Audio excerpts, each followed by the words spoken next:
Isang nakapangingilabot na eksena ang bumungad sa isang pamayanan sa rehiyon ng Dnipropetrovsk, Ukraine. Нехай рука моя буде твердою. Нехай око моє буде ясним. Ang mga bilanggo ay tinipon para sa isang kakaibang proposisyon. Isang pagkakataon para sa kalayaan. Ang kanilang kapalaran, sumabak sa pinakamasalimuot na digmaan ng kanilang buhay, kapalit ang kalayaan mula sa habang buhay na pagkakabilanggo. Ano ang magiging kakahinatnan ng mga dating preso na sasabak sa digmaan? Senyales na kaya ito ng mas pinalakas at mas pinarami pang hukbo ng Ukraine? Yan ang ating aalamin.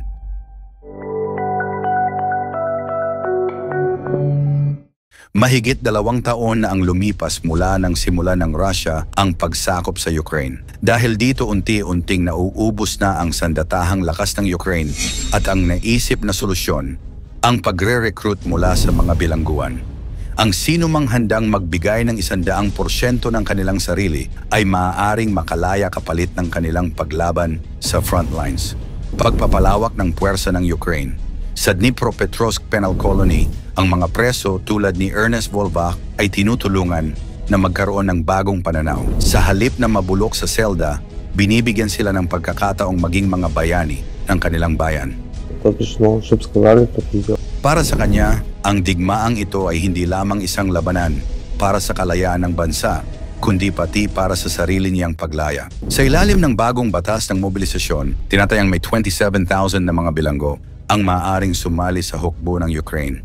Libu-libong bilanggo na ang nakalaya at sumabak sa digmaan at marami pa ang inaasahang susunod. Ayon sa pinakabagong datos mula sa gobyerno ng Ukraine, mahigit 3,000 bilanggo na ang nakalaya mula sa iba't ibang penal colony at sumali sa hukbo bilang bahagi ng kanilang mobilisasyon. Pero ang tanong, ito ba ay isang hakbang na nagbibigay ng hustisya o pagsasamantala sa mga desperadong kalagayan? Ang mga taga-suporta ng programang ito ay nagsasabing ito'y pagkakataon para sa mga bilanggo na bumawi sa kanilang mga pagkakamali at magsilbi sa kanilang bansa. Ayon sa kanila, ito'y isang uri ng second chance na makakatulong hindi lamang sa mga bilanggo kundi pati sa buong bayan ng Ukraine na humaharap sa isa sa pinakamabigat na krisis sa kasaysayan nito. Subalit, may mga bumabatikos din sa ganitong sistema.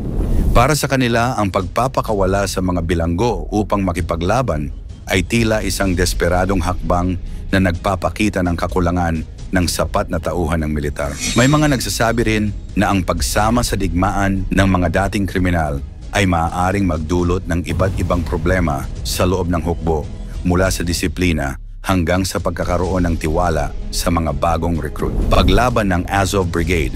Ang laban sa New York, Donetsk Oblast ay isang mahalagang bahagi ng digmaan sa pagitan ng Ukraine at Russia. Ang lugar na ito ay matatagpuan malapit sa Toretsk, isang pangunahing bayan na tinatangkang makuha ng Russia dahil sa kahalagahan nito sa logistics at militar. Noong Setyembre 6, 2024, ang Azov Brigade, isang elite unit ng Ukrainian forces, ay naglunsad ng operasyon upang mailigtas ang mga napalilibutan nilang sundalo na nasa kritikal na sitwasyon. Bagamat halos araw-araw silang tinatarget ng mga pagsalakay ng Russian forces, nakaya nilang muling makuha ang ilang bahagi ng New York at ibalik ang kontrol sa mga lugar na sinasakop ng kalaban. Sa kabila ng patuloy na tensyon at mga pag-atake, patuloy ang kanilang laban upang mapanatili ang seguridad at integridad ng teritoryo ng Ukraine.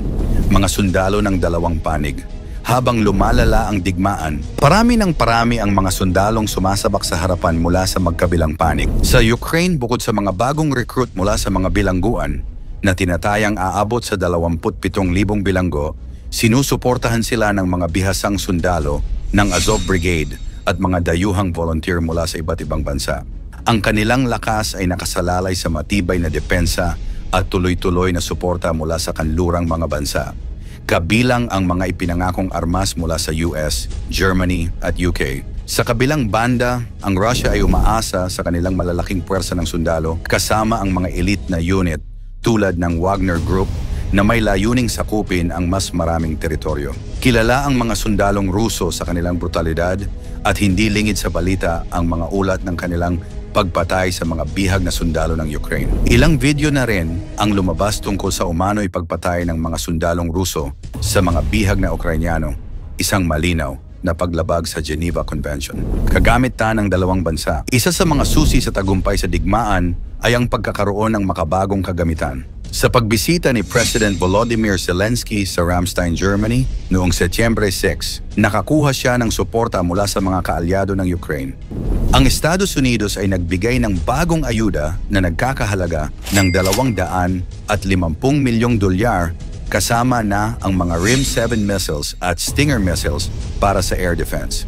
Samantala, ang United Kingdom ay magbibigay ng 650 lightweight multi-role missiles, LMM, bago matapos ang taon, habang ang Germany naman ay maghahatid ng 12 Panzerhaubitze 2000 howitzers. Ang mga howitzer na ito ay kayang tumira ng higit 30 kilometro, sapat para sa long-range attacks. Dagdag pa rito, magkakaroon ng 77 Leopard 1A5 tanks mula sa Germany, Denmark at Netherlands na darating sa malapit na panahon. Hindi rin nagpahuli ang Canada na magbibigay ng 80,840 motors ng mga rockets, habang ang Spain ay magpapadala ng isang Hawk Air Defense System na may kasamang 6 na missile launchers. Mula naman sa Netherlands, inaasahang darating ang mga kagamitan para sa F-16 fighter jets ng Ukraine. Sa kabilang banda naman, ang Russia ay gumagamit ng malawak na modernong kagamitang militar sa digmaan laban sa Ukraine. Kabilang dito ang mga advanced na tangke tulad ng T-90 at T-72B3 na kilala sa kanilang matibay na armor at kakayahang maglunsad ng malalakas na bala. Bukod sa mga tangke, malaki rin ang papel ng kanilang artillery systems tulad ng mga BM-21 Grad at Smerch multiple rocket launchers na ginagamit sa mga malalayong target. Ang kanilang Iskander ballistic missiles naman ay ginagamit sa mga malalaking operasyong pambomba, lalo na sa mga sibilyang lugar. Gamit ang mga fighter jets na Su-35 at MiG-29, pati na rin ang mga K-52 attack helicopters na nakakapagdala ng mga guided missiles at bombs. Higit sa lahat, ang kanilang drones ay nagiging mahalagang kasangkapan sa pagsubaybay at pag-atake sa mga posisyon ng Ukraine. Dagdag dito, ang Russia ay mayroong S-400 air defense system na isa sa pinakamasalimuot at modernong anti-aircraft system sa mundo na naglalayong protektahan ang kanilang himpapawid mula sa mga atake ng Ukrainian Air Force. Ang digmaan sa pagitan ng Ukraine at Russia ay patuloy na nagpapakita ng labis na pagkawasak, hindi lamang sa mga buhay kundi pati sa mga bayan at mga lungsod. Sa bawat araw na lumilipas, mas nagiging marahas at mas komplikado ang bakbakan. Bagamat may mga tagumpay na nakakamit ang magkabilang panig, ang tunay na tanong ay kung hanggang kailan magpapatuloy ang labanan na ito at kung magkano pa ang magiging kapalit nito. Sa harap ng kakulangan ng tauhan, makatarungan bang gamitin ng Ukraine ang mga bilanggo bilang sundalo? O ito ba'y isang desperadong hakbang na maaring magdulot ng mas malaking problema sa hinaharap? Sa patuloy na pag-akyat ng tensyon, paano makakamit ang tunay na kapayapaan sa pagitan ng Ukraine at Russia? I-komento mo naman ito sa ibaba, paki-like ang ating video, i-share mo na rin sa iba. Salamat at God bless.